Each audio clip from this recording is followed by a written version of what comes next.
Hey, Anissa here from Firehouse Education and this week's Ask Anissa video column. And this week, our question came in from Chad. And I just got to say, you guys' questions lately have been awesome. Super good questions. And lots of them. So please be patient. I am answering them all as quickly as I can. This came in from Chad. And here's what Chad said. Hi, Anissa. I have a question about a recent water loss. The local adjuster authorized my final bill with no issues. I then went to a corporate adjuster for final review. The local adjuster gave me permission and actually recommended deodorization for animal smell. The corporate adjuster sent me an email that he was not paying for the deodorization and only paying for 3 days of a 5-day dry out. The basement had 4 inches of standing water and the last 2 days had hardly any equipment. I emailed him back and told him I did not agree with this. His response was the claim was closed and the discounted check was already in the mail. What is the best way to handle this without crying to the local adjuster? The difference was $1,000. Regards, Chad. Okay, well, there's a few ways to handle this. One, you could hand your homeowner a bill for the $1,000 difference and let them know that their adjuster refused to pay for what needed to be done to properly remediate and get their loss back to pre-loss condition. You could send either a phone call, you can either phone call or send another email to this adjuster who said the claim's closed, which by the way, they can reopen the claim and do a supplement.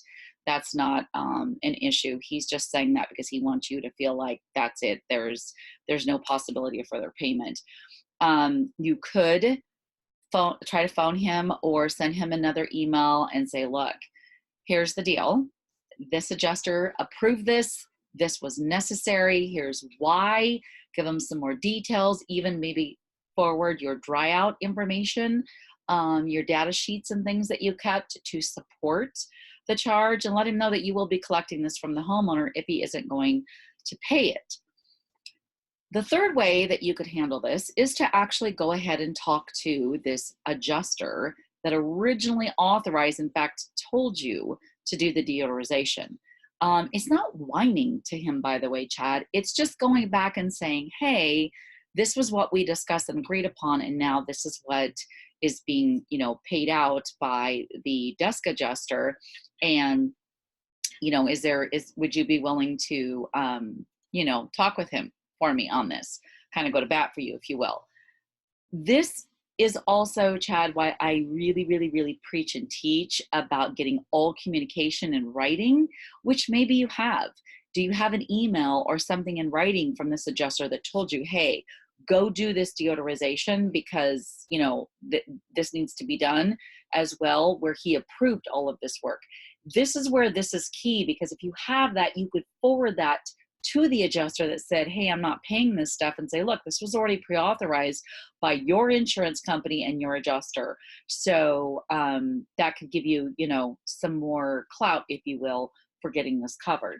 But this is just definitely another big reason why I don't ever do anything just on the say of someone, or when someone, an adjuster says, hey, nope, we'll pay for this, do that.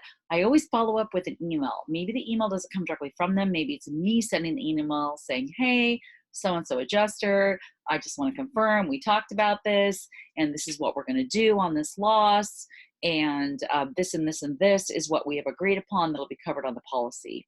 So that's just kind of a something that I do to kind of CYA. That's always a good thing to do in the restoration industry that we all live in. So I don't think you going back to this original adjuster is whining to him. It's just going back and saying, hey, this is what we agreed upon. Can you help me out here with this desk adjuster? So let me know, Chad, how that turns out for you. And if you'd want to reach out to me and chat more about it, please be sure and shoot me another email with your cell phone number to anissa@firehouseeducation.com, and I'll give you a buzz and we can talk about it. And thank you so much for sending me in the question. Well, on that note, I want to thank you so very much, as usual, watching my videos. I appreciate it. If you're not subscribed, be sure and go to YouTube and subscribe to Firehouse Education's YouTube channel.